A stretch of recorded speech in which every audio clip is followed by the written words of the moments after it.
You're listening to the We Are Libertarians Network. Find more great shows like this at wearelibertarians.com. Welcome to We Are Libertarians. My name is Chris Spangle. This is another edition of our special series called The Path to Libertarianism. And our goal with these is basically to talk to people that you may have heard of, prominent libertarians, talk about their development as libertarians so you can hear your story and theirs. I'm very excited today to be talking to Joe Bishop-Henchman, who is a chair for the National Libertarian Committees. Well, you're running for chair, and Joe, I don't know why. Please tell me why. Why would you do this to yourself? Well, there's a lot of work we've got to do. I want to see us actually be a viable third party electing people. I'm pretty impatient seeing all of the bad public policy being made all over the country, and wish we had more libertarians at the legislative negotiating table. So that's what I want to see happen. Well, great. Well, we're glad you're running, and many of the people here at We Are Libertarians are big fans, including myself, and wish you all the best. If you want to find out more about his run, you can go to winwithjoe.org. But let's start with your development, and we'll talk a little bit more about your race for chair and all that towards the end. Sure. We don't want to get the cart before the horse, but let's talk about little Joe Bishop-Henchman. Let's go all the way back to the beginning. What was your family like? Did you come from a political family? What political persuasions were you kind of stewing in as a kid? And when did you find an interest in this? Start with your origin story, I guess. Sure. Well, I'm born and raised in San Diego County, California, and miss the weather and the beach every single day since I moved to Washington, D.C. My aunt and uncle are from there, and it's beautiful there. Oh, where in San Diego? Poway. Oh, yeah. Yeah. I grew up Carlsbad, Oceanside Vista, Okay. Kind of on the other side of the hills. And family wasn't very political. I changed that, actually. But I guess my real first memory of a political instinct was when I was really young. The neighbors across the street had to move, and they didn't want to move, but they had to move. And so it's this elderly African-American couple, Mr. and Mrs. Johnson. They, just wonderful. They always had the best Halloween candy. They always were everybody's babysitters when anybody needed one. And then they had to leave their house and move. And what was happening was they were putting a new highway through nearby, and they needed the land for an on-ramp. To kind of grade down into the on-ramp.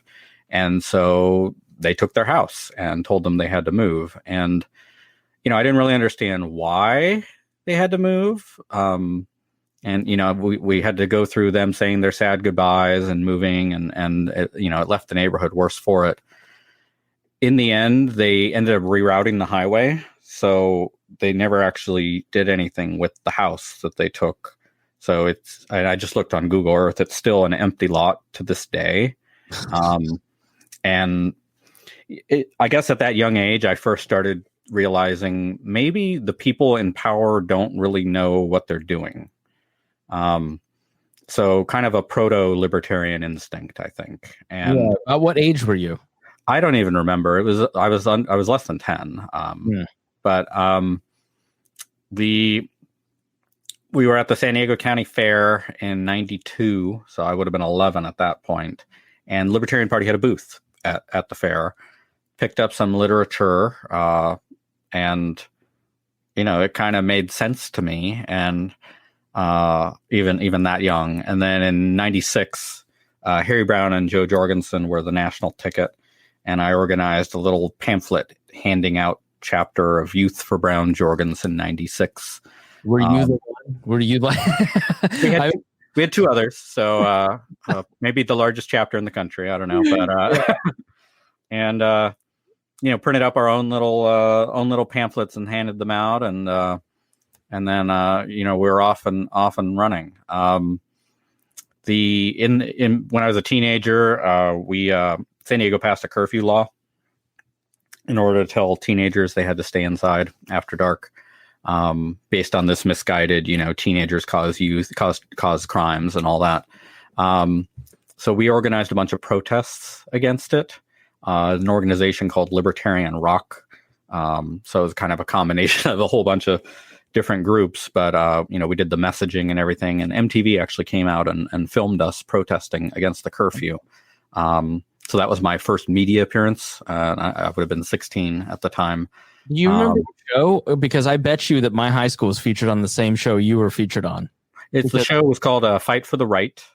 And somebody found an archival copy, but then now it's been misplaced again. And I've been trying to find it. You're running for office. That's all. Yeah, exactly. Joe. Yeah. But we haven't been able to find it. But, it happened. And, we actually were able to get a First Amendment carve out put into the law. So to this day in San Diego, it's still against the law if you're under a certain age to be out after 10 p.m. But if you wear a sticker that says repeal the curfew while you're out, you're exercising your First Amendment rights. You come under that exception and you're able to be out after dark. That's amazing. That's really cool. So let's go back to Harry Browne because he's kind of a forgotten. He's been resurrected a little bit in the last month or so just because of Jacob Hornberger and his past with Browne and Hornberger's run and treatment of Amash. But Harry Browne, I've been around the movement for about 15 years. And there's certain names that sort of everybody, it starts with those people. It starts with Harry Browne for the older people, the older Gen X or boomers. And then it goes to Ron Paul. Now it's Gary Johnson. Soon it'll be, presumably Justin Amash or Thomas Massey. But Harry Browne's memory is kind of fading a little bit. He passed away in the early 2000s.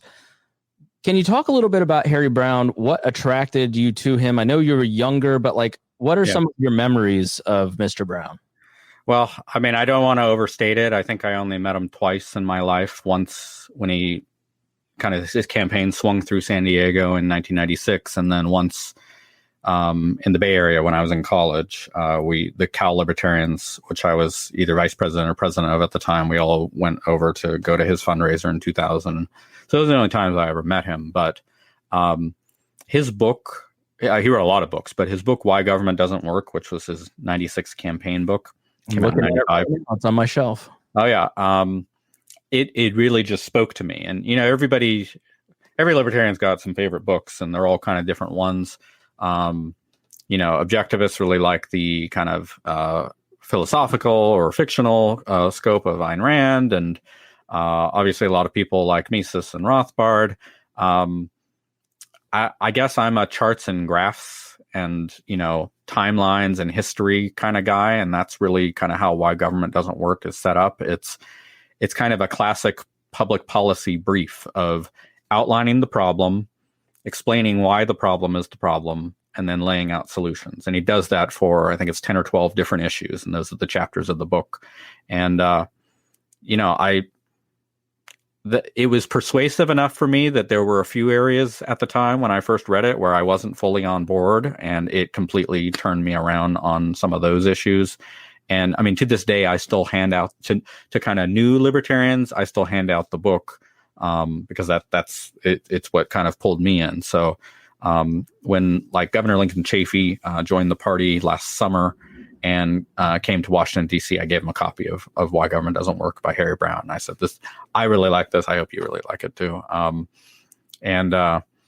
He just had a way to synthesize everything. And, I read something about before he died, he was working on a book about war and what Eisenhower called the military-industrial complex, and its kind of push to keep us engaged everywhere. And according to his widow, Harry Browne had read, hundreds of books, made notes all over the place, was trying to work with the structure of it.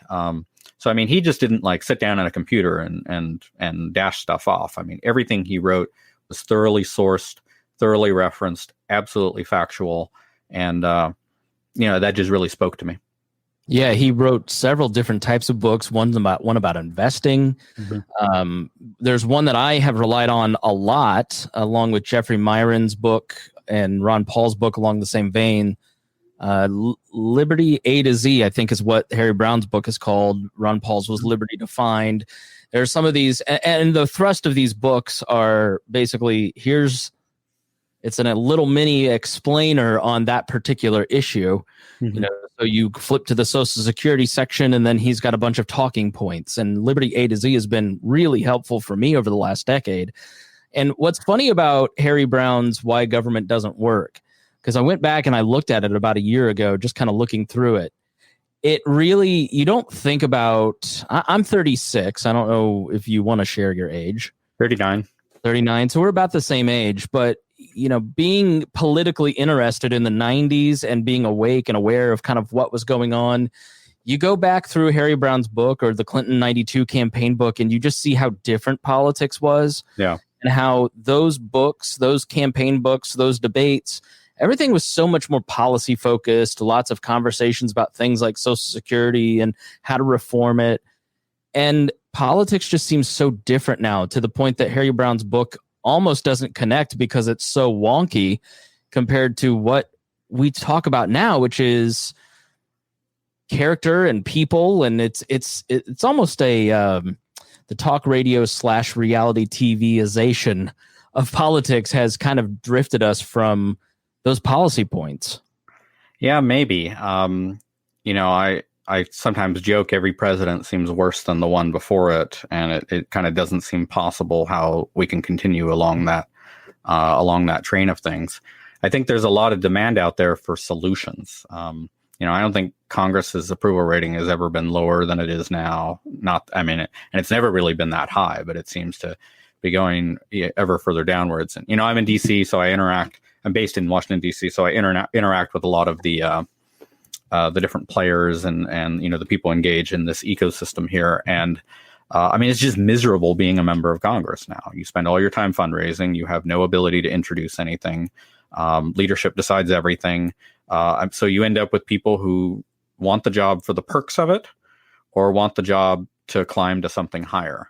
Or people who do it out of some sense of duty and they get burned out or drummed out or whatnot. And I just don't think that's sustainable. I agree with you. That's kind of what our political ecosystem is pushing towards. And somehow the Democratic and Republican primary processes are now designed to produce the worst possible candidates for both of those parties. And you see a lot of frustration about that in people in those parties.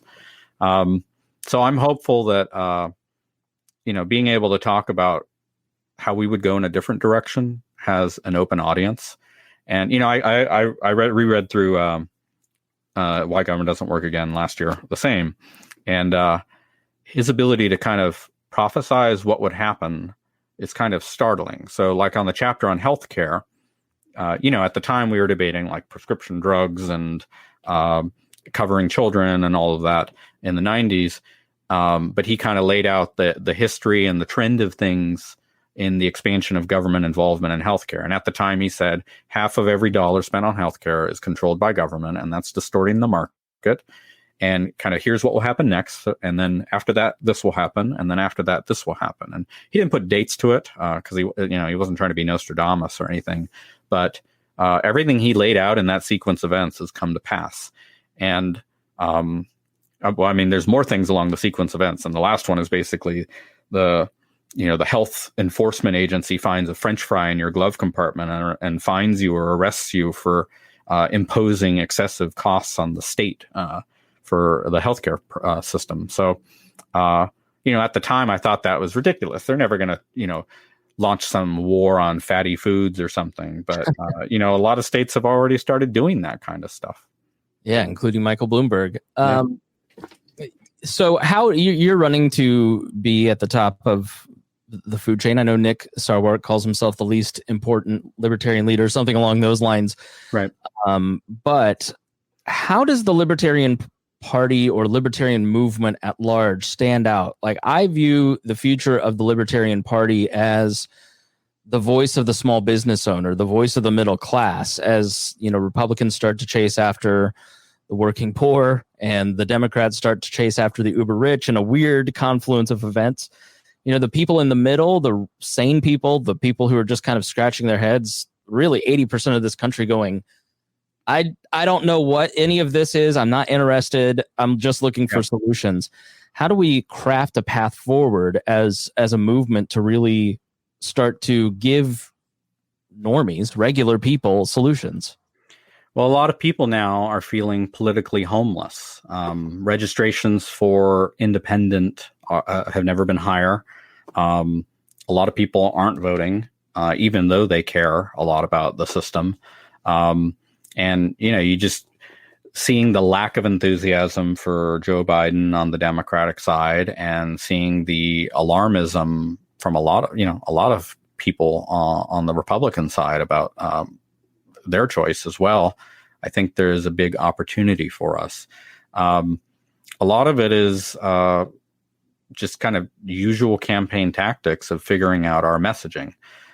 So just as an example, I ran for Attorney General in DC in 2018. That was to keep our ballot access here, which we were able to do. In coming up with the messaging for the campaign, I wanted to come up with 3 issues and things I called 80% issues, stuff 80% of the electorate would agree with, but were not being met by the incumbent in the race or really by anyone else running for office. And in DC, those were, let's get barriers out of the way for the construction of new housing, which the Attorney General can do. He's got a Deputy Attorney General that can intervene in those cases where somebody's trying to block construction or prevent anything. I got a bunch of stories on that. Let's get obstacles out of the way of expanding school choice. And then let's actually hold the metro system here, the leaders of it, accountable for their lack of safety and their disregard for people dying on it and all of that. Which the Attorney General here he's eager to use those powers against every private business, but is totally hands off when it comes to the metro system, which has been literally killing people. And, that message resonated with people because, it's not anti-libertarian. It's not, end the Fed or pull the troops out, because the DC Attorney General really doesn't have anything to do with that kind of stuff. But it still carried libertarian principles forward. And honestly, a message that really worked with a lot of people related to all of that was, wouldn't it be nice if we had a libertarian at the table raising these issues? And even dyed-in-the-wool Democrats don't want 100% control of this city because they're worried about what would happen in that situation. They want other voices at the table, and so they were open and willing, and we got quite a few votes on it. We got more votes than Donald Trump got for president in 2016, which maybe isn't a high bar in the District of Columbia, but it's an important bar that we had to beat, and I'm glad we were able to do it. So what the Libertarian Party can do on all of this is help with this training and help with this framing and helping candidates and affiliates decide the messaging that works for their communities. Because the messaging that works for the Attorney General's race in the District of Columbia isn't going to be the messaging that works for other races in other parts of the country. But if we can start communicating that libertarians are about solutions, libertarians are about principles, libertarians are about making sure that good policy decisions are made, and that we always have freedom and liberty and individual choice at the forefront, I think we can make a lot of headway. So one of the big changes in the movement since I've been a part of it in 2007, when I joined, it goes back to sort of that reality TV that Trump has just kind of, in a lot of ways, torn the fabric of not just the country, but also the movement and how libertarians talk to each other. Mm-hmm. Which there were always disagreements between, you've got the Mises versus Cato type nonsense, instead of everybody working together, we got to fight something that happened 40 years ago. Right. But there seems to be a new layer with social media of, I don't know, it's a vocal 20-30% of online people that just kind of scratch at anybody who wants to poke their head up and talk about something other than what that person wants them to talk about. Mm-hmm. And so I think the infighting discussion, which I tend to think is a little overinflated, it gets us all emotional, but it's not necessarily important, but it does distract us a lot. So how do you deal with wanting to be a solutions-based party, but then you've got a very vocal group of people who don't want that to take place. They want to drown out the conversation to move things their way. Like, how do you plan to navigate that if you become chair? Because it seems to me to be one of the bigger problems facing us is just the tenor of social media within the movement. The short answer is to set a good example and hope that others follow and incentivize people to follow. And I can give some examples on it.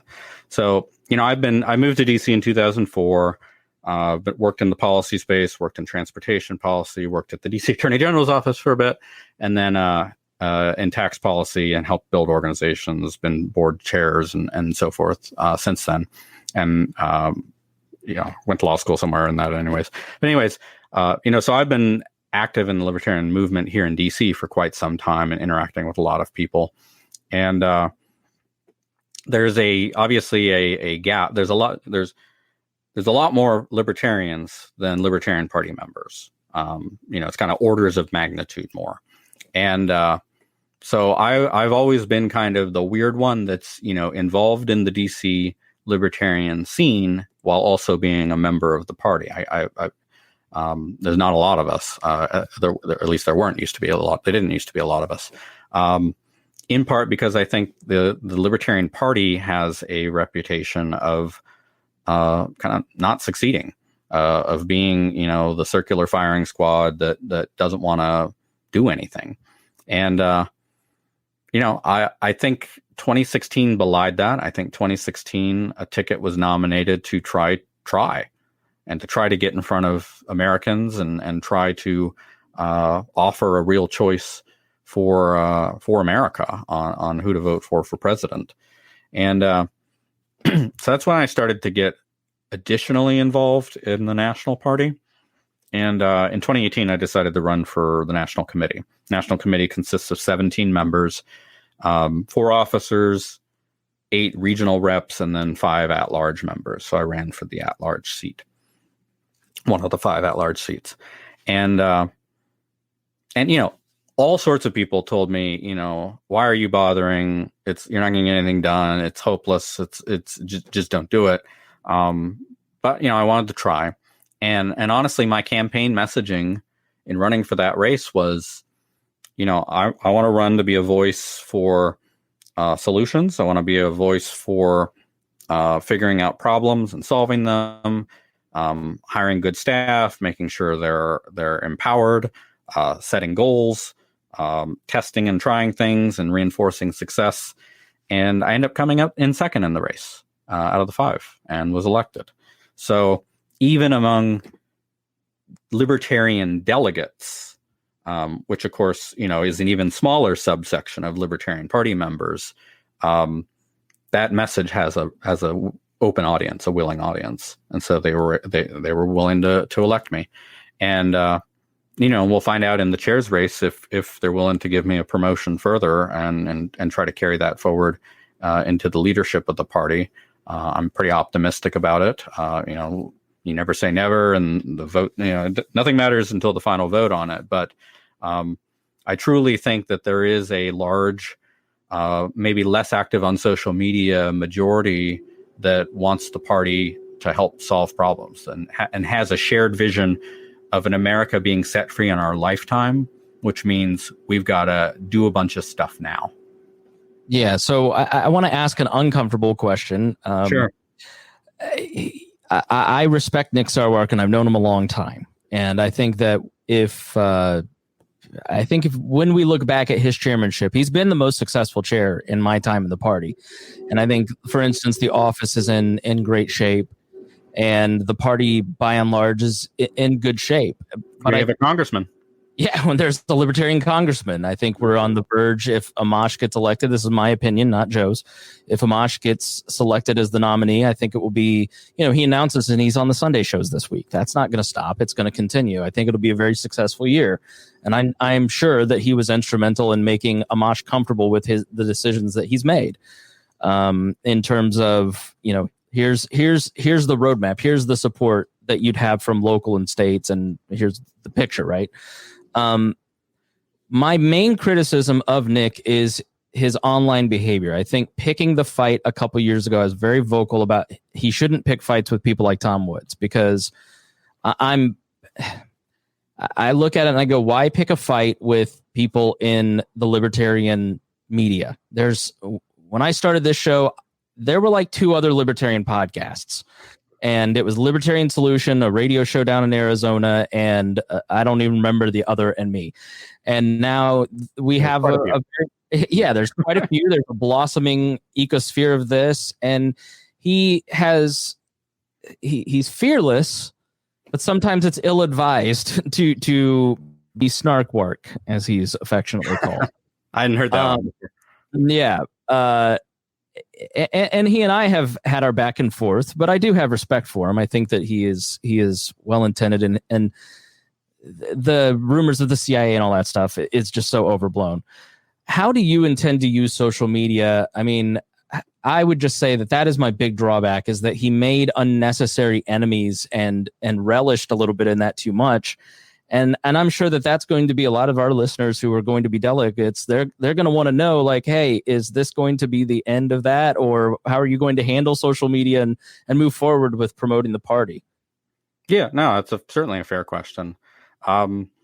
I am not a pick fights on social media guy. So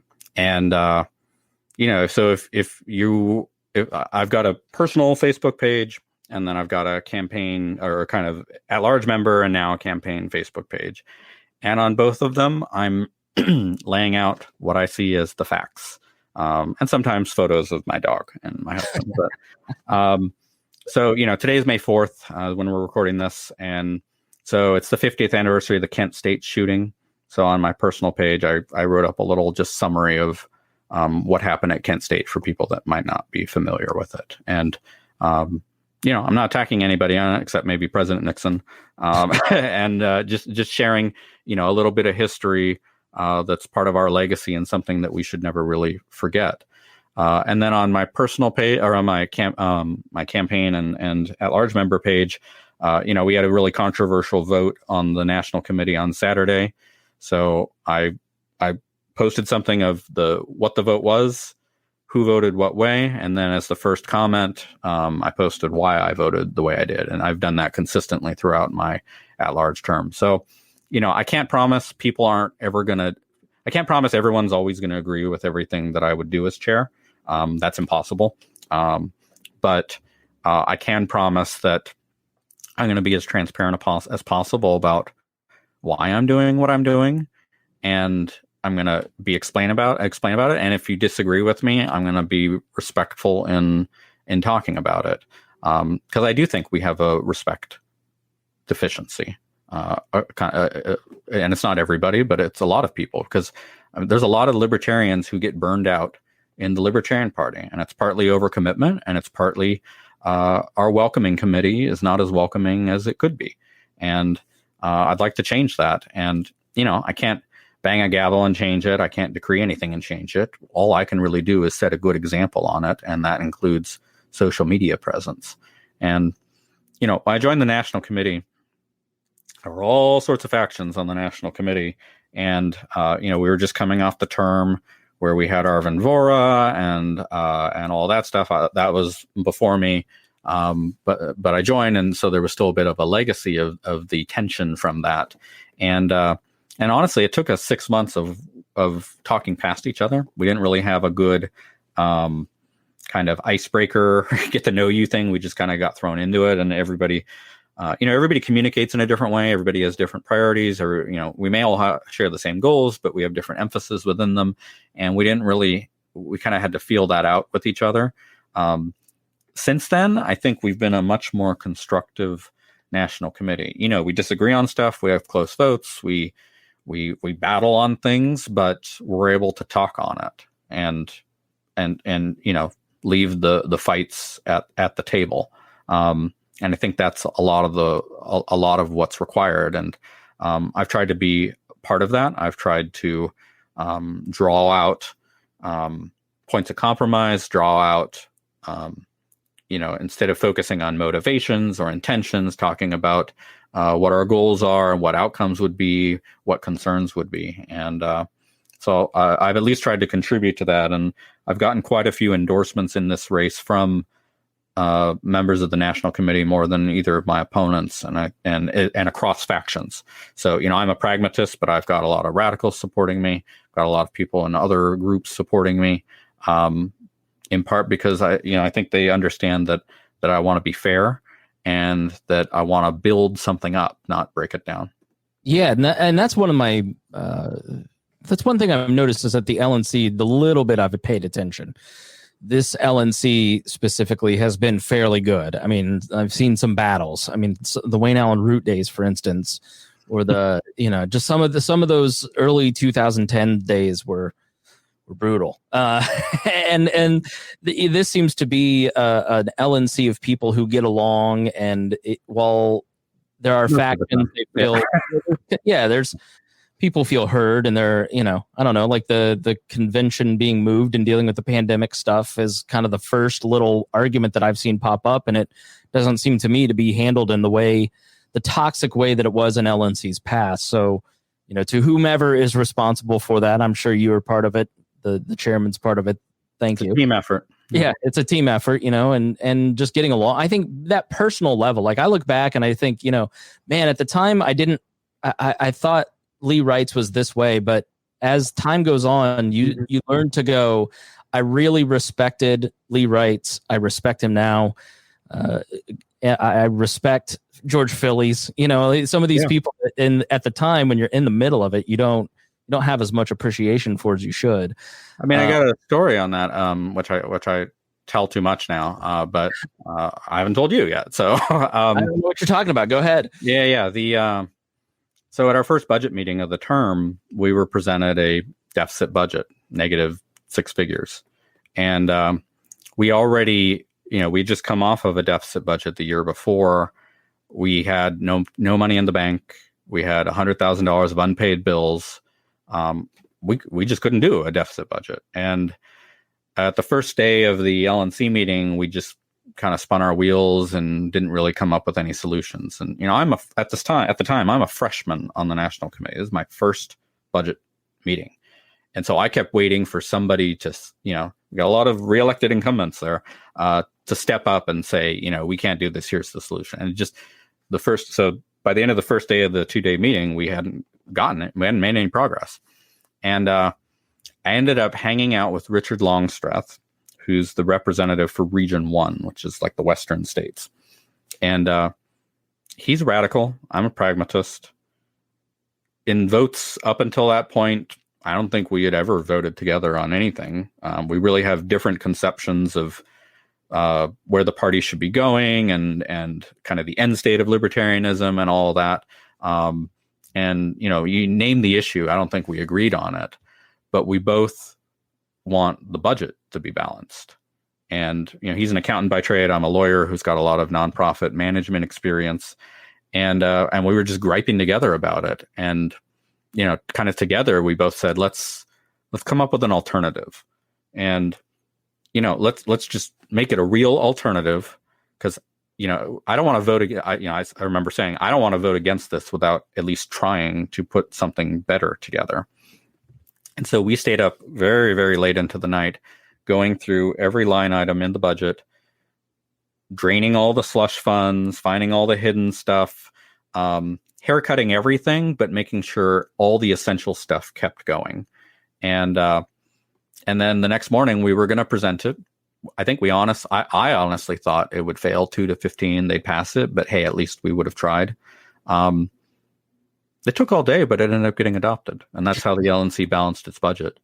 And so I think there's a hunger for solutions, even in that context. And I mean, Richard and I, we still don't really agree on a lot of stuff, but he's my first phone call on a lot of things. And because I'm able to talk to my people, and Richard's able to talk to his people, and you get the two of us together, and you're often halfway home on something. And I've got to give a little, and he's got to give a little on coming up with solutions, but they're better for the party. And so that's just one example. I could give a lot more, but that's the kind of stuff that's been going on the LNC this term. Yeah, people tend to think, back when I was more involved, I was part of the cabal and people, Right. a libertarian elitist. I'm like, do you have any idea how easy it is to be a libertarian elitist? You just show up, and if you show up for like 2 years straight, you're in the elite club. Like it's not a big pool, which is why I think some of those arguments feel a little more sharp. I mean, I've got a good professional career. I'm not doing this for the power. I'm not doing this for the notoriety. I got plenty of that. I'm suing the IRS. I already am in. I already have a microscope on me in a lot of ways. So, yeah. All right. Well, let's talk about that decision. Okay. I don't know anything about that, but that sounds.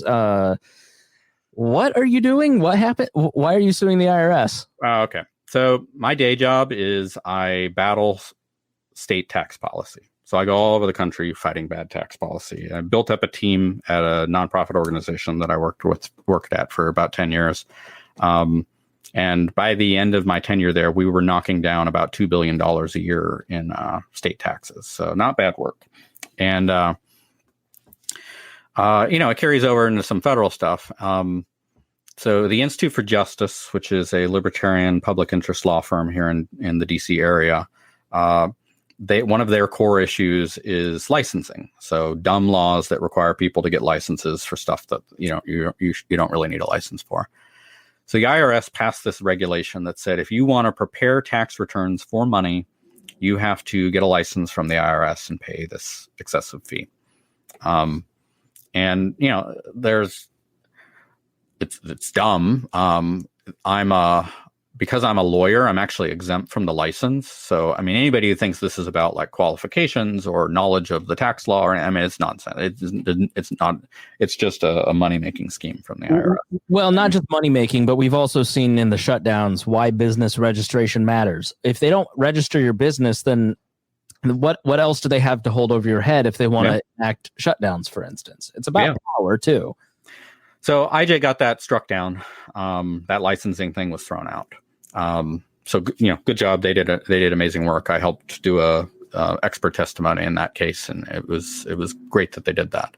So the IRS comes back and says, "All right, we're not going to license, but we're going to still keep collecting the fee." So if you're a paid tax preparer, you still have to register and pay this annual fee. So a libertarian lawyer thought that was dumb, and so he's filed a lawsuit against the IRS on it. He got two accountants and then me. I can give a long explanation about why I'm involved, but I'm involved. And so the three of us are the class representatives for the class of everyone who's paid this fee to the IRS. So we're suing the IRS over it. We did very well in trial court. The government appealed to the DC Circuit to Merrick Garland, who ruled partly in favor of the IRS and partly in favor of us, upheld the fee, but highly suggested it is excessive and sent it back to the trial court to figure out how excessive it is. So that's kind of where we're at in it. But at the end of the day, I think it's going to end up being about $160 million refunded that the IRS doesn't want to pay back. So I often get asked, do you think taxation is theft? It's like, I'm trying to get the money back. So of course. Oh, you don't want to pay your $160 million. Sorry. Sorry, we'll treat you like you treat us. You have to pay it or else. Well, that's really cool. So I get extra special attention every tax. I'm sure. Yes, I can't imagine how careful you are. I mean, it goes with the job, goes with the territory. But you know what? You're probably not all. And Joe Hauptman has this great line where he says, libertarians fight for a life that's far more interesting than the ones they lead. And I'm sure that you're all not that interesting or controversial when it comes to sitting down and filing your taxes. We only have one life. Let's have some fun with it. That's right. Yeah. So let's talk about some books, or if somebody's a newer libertarian, what are some books or movies or I'm one of those people. I'll expand your screen. I was looking at your bookshelf. I see, Team of Rivals, John Adams, Alexander Hamilton, The Rise of the Third Reich, The Last Lion series, all kinds of great books on that back bookshelf there. Yeah. I got the law stuff on the other wall over there. But yeah. Yeah, well, I prefer history, so it's a nice bookshelf that you can see on the video on our YouTube channel. what are some books in your formation? Books, movies, audiobooks, magazines. What are some intellectual influences that you could recommend to people that were very important to you in your development? Sure. Well, we talked about why government doesn't work. That'd still be kind of in my top 10 list. I've got a lot of books on political transitions.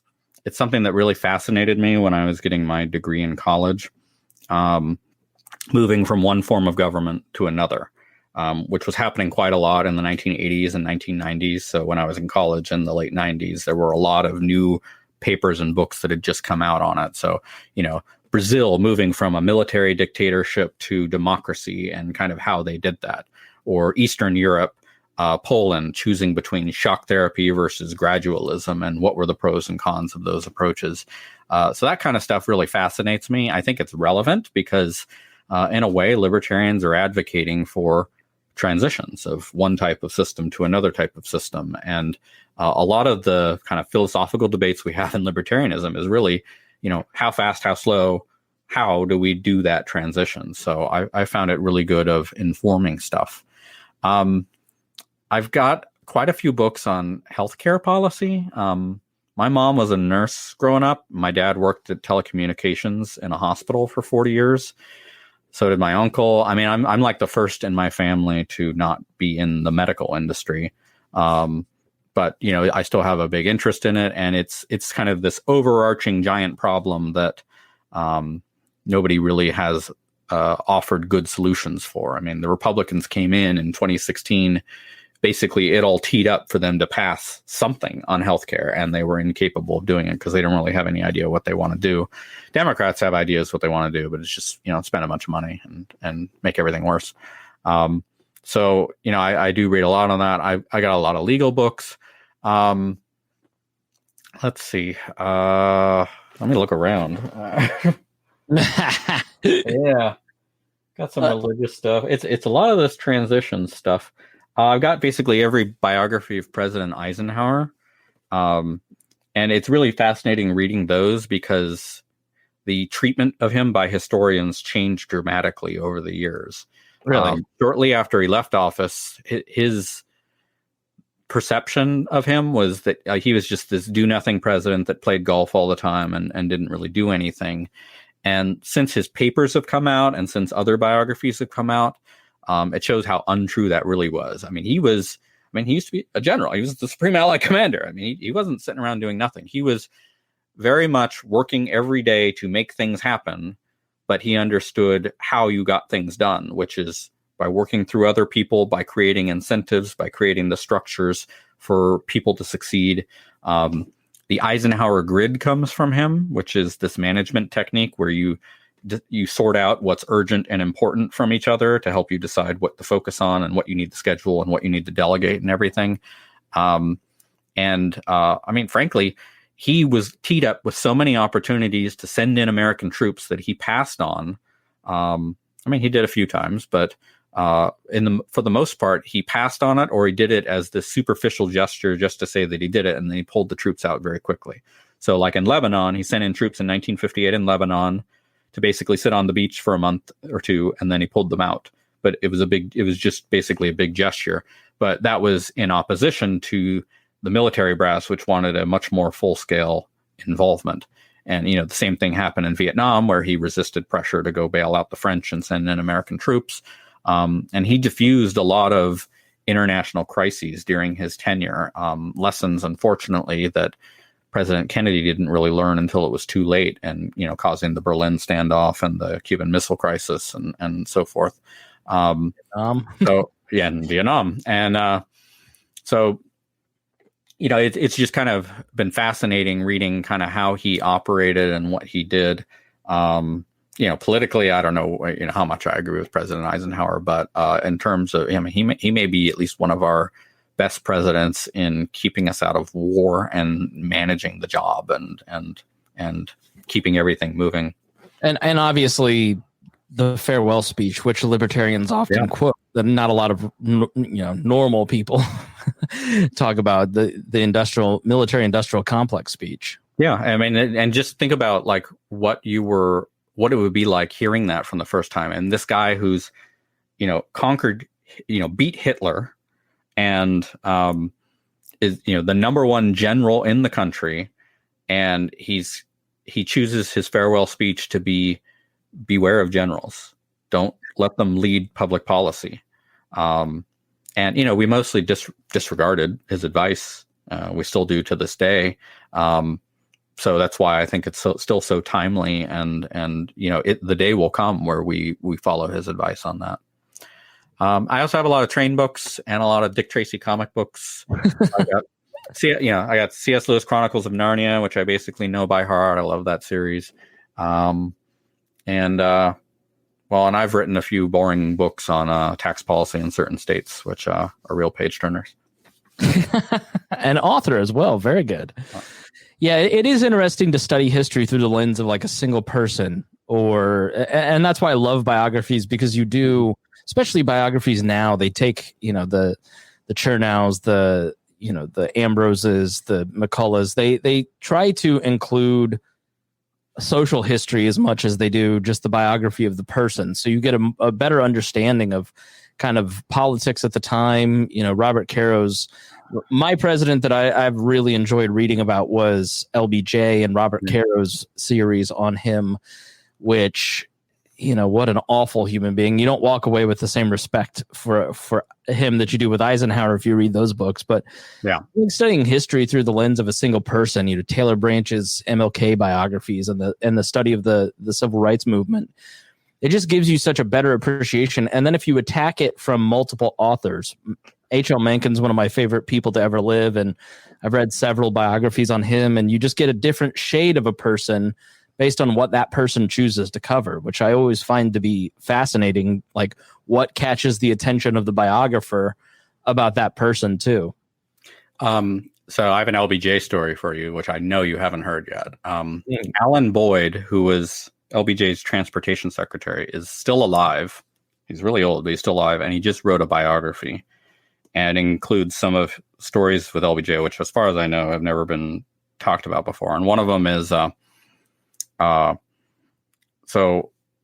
Mrs. Johnson really cared about highway beautification. It was a big priority of hers. And so LBJ called up Alan Boyd and said, I want highway beautification put in the next transportation bill. And Boyd was like, well, I'll try, sir, but the appropriating senators don't give a crap about that issue. But I'll give it a shot. And so President Johnson said, well, why don't you, when you talk to Senator so-and-so, and I don't have the book in front of me, I can give actual names. They're in the book. Be good. When you talk to Senator so-and-so, be sure to mention this. And Boyd doesn't reveal what he was told, but it's some kind of code phrase or something. Right. So Boyd goes over to the senator and says, Mrs. Johnson and President Johnson really want highway beautification in the next bill. And the senator's like, I just don't see that as a priority. It's like, well, the president wanted me to mention blank. And he said the color drained from the senator's face, and then he just walked out of the room.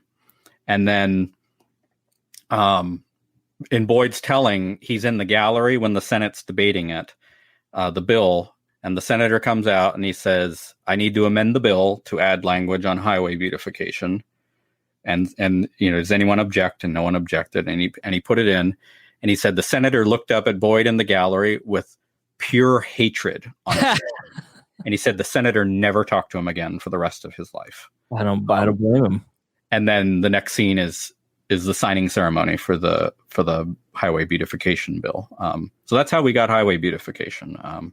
Just another LBJ story there. Yeah, really a truly terrible human being, not just in the policies, Vietnam and the expansion of government, but also just an awful human being to everyone around him, including his own family.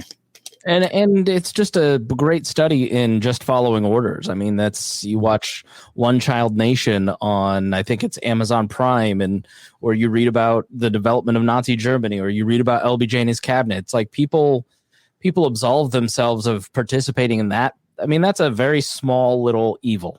That's just, that guy wasn't killing anybody, but there's a reason that man now hates him. And yeah.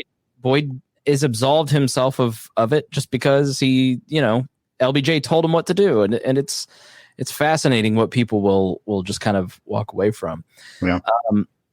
Well, let me give you, a few minutes just to pitch yourself and shameless self-promotion time. So if people are going to the convention, if they're one of the 1,000 and some delegates that are going to participate at this point, online or in person, who knows, why should, let me phrase it this way. Okay. I've been very critical of the Libertarian Party. I worked for the Libertarian Party of Indiana for 4 years full time. I devoted a lot of time and money and effort to it. And over the last 2 to 3 years, I've become fairly disillusioned with the party, the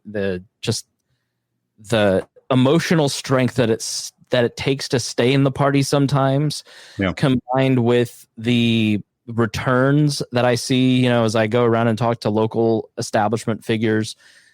Most of them kind of don't have an awareness of who I am. They don't have an awareness of what the party does or how it operates. Why should I come back to the Libertarian Party, or why should somebody be involved in the Libertarian Party? And why are you the best guy to make that happen? All right. I love that question. There's a lot of organizations in the libertarian movement, and a lot of people and a lot of entities doing a lot of great work. And I've worked with a lot of them.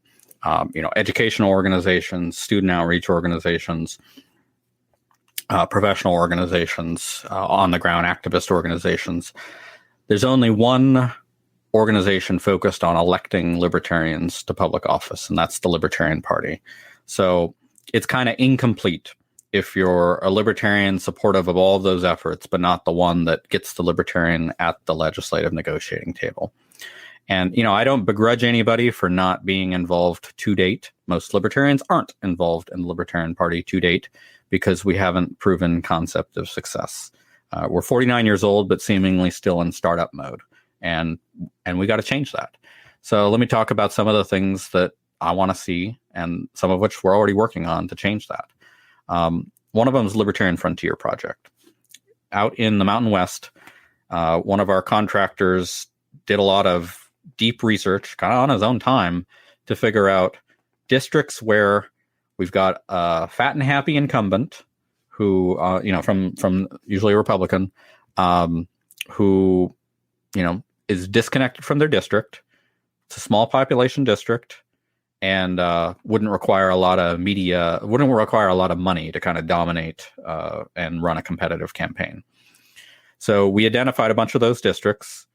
We found good libertarians who are active in their communities, successful, know a lot of people, and we're running them for those legislative seats. And so the precise number changes every bit, but we've got somewhere between 10 and 20 of them that we're running. And these will be competitive races. So each of these candidates is responsible for their own campaign operation and raising the money for it. The National Party is putting in infrastructure help, phone banking help from all over the country, door knocking help from all over the country, messaging, strategic help, training. So in this year's budget, we worked to find $100,000 to get into the budget for it. And then I hit the phones with some other people and found another $100,000 to supplement it. And then plus what the money is on the ground. So this is not a shoestring effort. Maybe by national campaign standards, it's a shoestring effort. But as far as focusing efforts on a couple of winnable races, it's really important. I don't know how successful we're going to be with it. I think we're going to elect some people in November. And even of the ones we don't elect, we're going to get a lot of valuable lessons that we can apply next time. So for instance, last time in 2018, we almost elected Bethany Baldus as a state representative in Wyoming. And she was kind of a prototype of this new approach of a lot more on the ground, using data, door knocking, messaging, focused effort. And she actually won on election day, but she lost with absentees. And what we realized too late is that half of Wyoming leaves Wyoming at the end of summer. So if you start door knocking after that, you miss those voters. So we're fixing that this time. And, we're having to recreate things on the fly right now because of coronavirus, but we've learned that lesson and we're applying the lessons from it. So, we're going to elect some people. We got a congressman now. I hope, whoever our presidential nominee is does well. I have to stay neutral in it until we pick him because I got to work with whoever the nominee is. But I think we're on an upswing right now, and we're going to be able to shed this, ineffective loser image that I think we've unfairly earned in the Libertarian Party. And I hope when we're able to do that, success breeds success. And, people want to invest in something that's winning. People want to invest in something that's succeeding. And, you don't really need to go much further than Jeff Hewitt, who's a Libertarian supervisor on a county board in California, one of 5. And so it's 3 Republicans, 1 Democrat, and Jeff. Right. And he gets along well with the Democrat. Libertarians are really good at building bridges with the other parties. We understand the left in a way the right never will, and we understand the right in a way the left never will. So we're kind of natural coalition builders. And when Jeff can get on board with the Democrat, they just need 1 more, and whatever they do is law. And we can have that kind of dynamic all over the place if we play our cards right.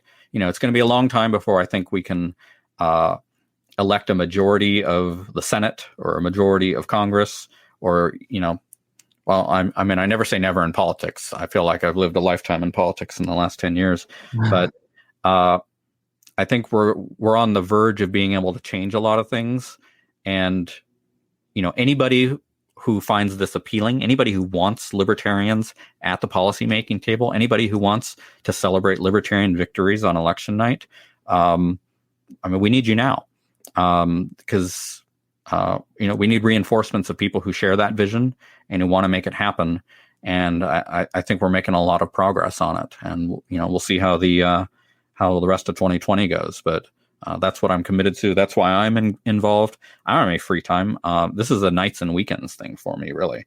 I've got a very time consuming and stressful job, but I'm able to make all of this work because it's important for me. I don't want, whenever my life ends, for the country to be in the same situation than it is now, or worse.